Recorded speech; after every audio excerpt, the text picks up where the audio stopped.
Welcome back to another episode of Crash Excel Formulas for everyone. Now, in this episode, we are going to be dealing with different ways of entering formulas into cells. So, different ways of interacting with formulas. So, now, one of the first ways is directly entering your formula into your cell. So, we won't make use of the formula builder now.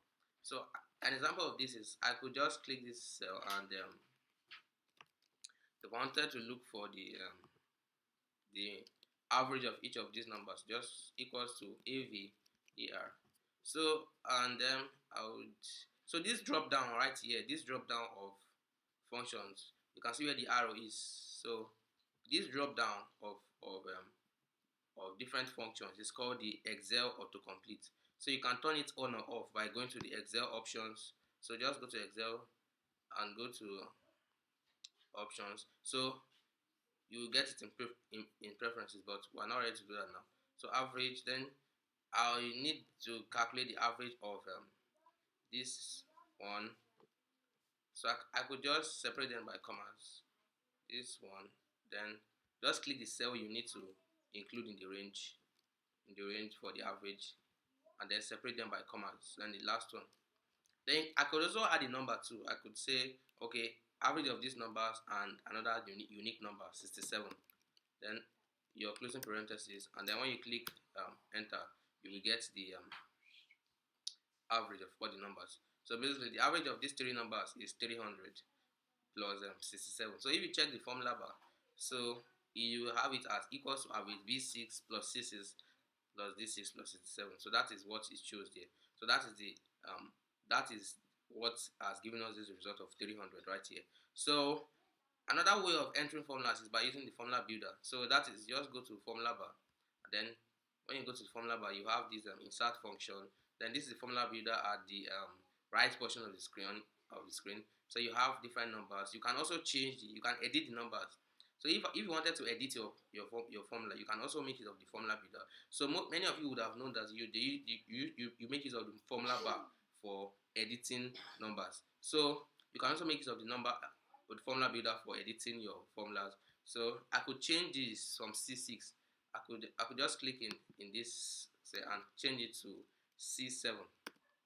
But actually, if I do that, just see what happens. So instead of giving me that, it gives me 252. So the number reduces. So if I inserted a number like 74 in C7, my answer would change. So that shows that the average is affected by changing your input values. So I can just clear that and so when I clear this too. So Command Z will restore them. So this is using the formula builder. There are a lot of things you can do with the formula builder. So we'll be going into more details in formulas in this course. This course is going to be a very packed course, packed with a lot of information. Just watch till the end.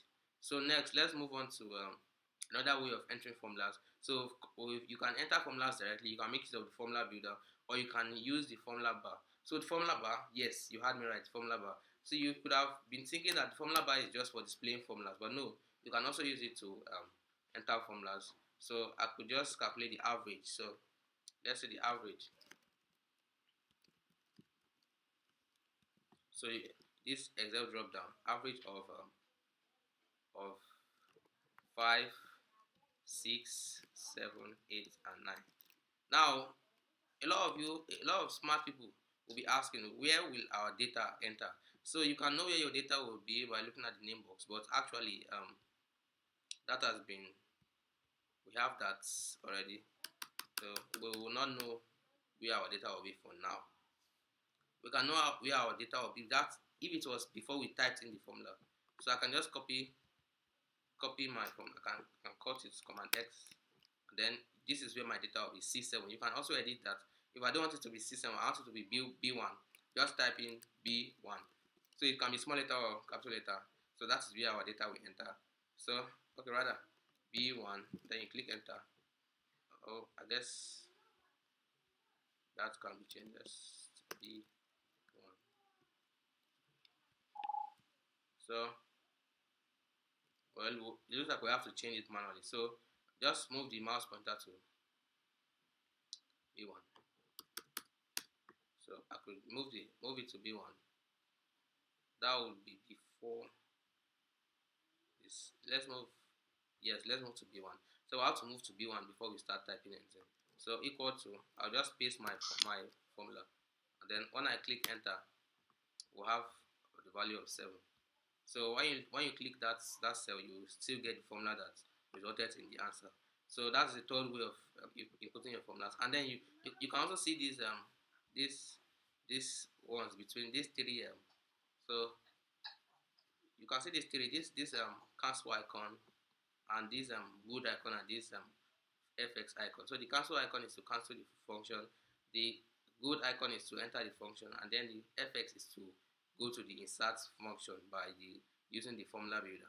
Let's press good, and then our data is updated in the cell. So those are the three major ways you can insert formulas and functions in your Excel worksheet. So let me also talk about the what you don't want Excel autocomplete. So you can just go to the file, then you go to